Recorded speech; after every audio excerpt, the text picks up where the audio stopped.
I think a lot of people watching that story right there with Grady, and then yesterday there was a story that a number of Wendy's locations had run out of beef.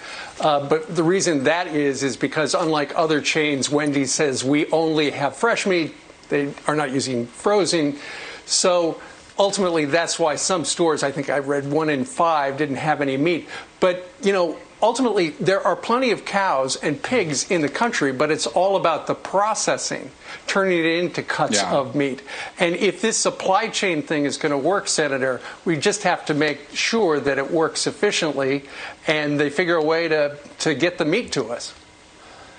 Yeah, unlike other supply chain issues, this has nothing to do with anyone overseas. This has to do with how many people can you make work inside of one of these processing plants. They're all very close to each other. And there's the public health risks. So there's been disruptions there. And so I know people are working hard to get that resolved. And in the meantime, I guess we will have to go a little vegan, right? Yeah, or maybe Impossible Burger is going to be the only possible thing you can have. Let's pivot away from meat.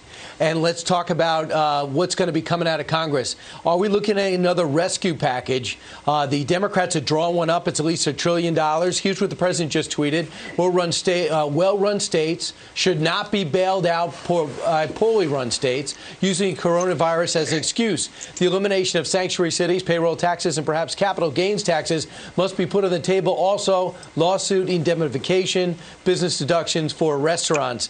So the negotiations begun. Where is this heading? Or you, like Mitch McConnell, just want to put the whole thing on pause? Well, I advise to sort of stop for a second and just see how everything's worked. Look, with the Paycheck Protection Program, we're looking at it now and saying, okay, where is it working? What's missing? Who is still struggling to get loans? So we can tailor, if there is a third package, which I hope there will be, we can tailor it specifically to those businesses, even as we begin to think about the next phase, which is recovery. When it comes to states and local governments, I would say this. If a local government, we should not be paying for their debt, right? So whatever problems they had coming into this thing, this is not an opportunity to get that stuff paid off. If we're talking about loss in revenue, they were going to generate $1 million this year, and instead they only generated $500,000. There is something I'm willing to talk about, and I'll tell you why. Because ultimately what you're going to see is affected is garbage pickup, police officers, firefighters, essential services. And, local governments that we're counting on them to provide a lot of these services in the front lines of some of this response. And those workers shouldn't be the ones paying the price. So I think there's a difference between bailing out states who have debt because they didn't manage their investment funds and retirement funds, and helping them with loss of revenue so they can continue basic government operations. There's a big difference between the two. So, Senator, instead of giving a block grant and say spend the way you want, put strings attached. And that's part of the negotiation process. The fear that a lot of people have is your program goes 6 to 8 weeks for people. We're getting towards that period. Your first wave, money's running out. The second wave, money will run out in a few weeks. We're going to be back at square one, and we'll only have a partially open country. So even governors who run well-run states are going to be running out of money, right? Put strings attached to it. Yeah, so I think I think if you're referring to the PPP program running out, it's 8 weeks from the time you get the money. But you're right. I mean, I was with a group of restaurant owners yesterday, and they're going to get closed. They're 4 weeks into the 8 weeks now if you got your loans at the beginning of this deal, and there's no way they're going to be up and running. So we got to start talking about that. But at the same time, we also have you're talking about local governments. Their revenues are down. They're not collecting how they bed taxes, whatever they use to generate local revenue is probably down. And ultimately, that's going to impact their ability to provide basic services. Talking about that is, I think, fair game. Now, talking about a state that owes a bunch of money and is upside down in their pension fund and has not done a good job of balancing their budgets over time, that's a different story. We're not talking about bailing out states that have debt problems, pre-existing debt problems. But if we're talking about revenue replacements for local governments for essential services, I do think that's a valid area of conversation, because we can't respond to this pandemic without firefighters, police officers, and all the other things that local government. Yeah. That's what a lot of people are arguing. The responsible people shouldn't have to bail out the people who were not responsible before all of this. That's not the purpose of the Corona money.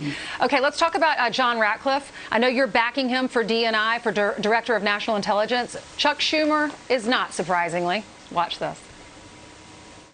He is a deeply partisan cheerleader for the president, a yes man in every sense of the phrase, someone who doesn't tell the president someone who doesn't speak truth to power to the President of the United States. Obviously, I say surprisingly, of course, we know he's not going to support him because he's a Democrat. What do you think about the Democrats not supporting him just because of politics? I mean, is he a good guy? Does he deserve the job? Yeah, look, he's smart. He has experience in intelligence matters. I think here's what's funny. There are people out there being discussed as potential running mates for Joe Biden to be one heartbeat away from the presidency of the United States who have absolutely no experience. However, some of them haven't even won a major election yet, okay? They lost a statewide election, and somehow that propels you to being discussed as one heartbeat away from the presidency of the United States. And this guy has worked as a U.S. attorney. This guy has been in Congress, served in the Intelligence Committee, and somehow he's not qualified enough to be the Director of National Intelligence. He's way more qualified to be the DNI than some of these people that are talking about being vice president. The second point is there isn't a person on earth, there isn't a human being on this planet that the Democrats would support if nominated by Donald Trump for this position and virtually any position at this point. So might as well nominate who is smart, who's hardworking, and who the president trusts and will listen to. I believe John Ratcliffe will do a great job as DNI. And my last point, Dan Coates was as likable as anyone that's ever been here in the Senate. I served him for a number of years. He had 12 Democrats vote against Dan Coates. 12 of them voted against him, if I recall correctly. Maybe it was 13. So at this point, no matter who you nominate for that position, they're going to be against him. They're going to find some reason to oppose him.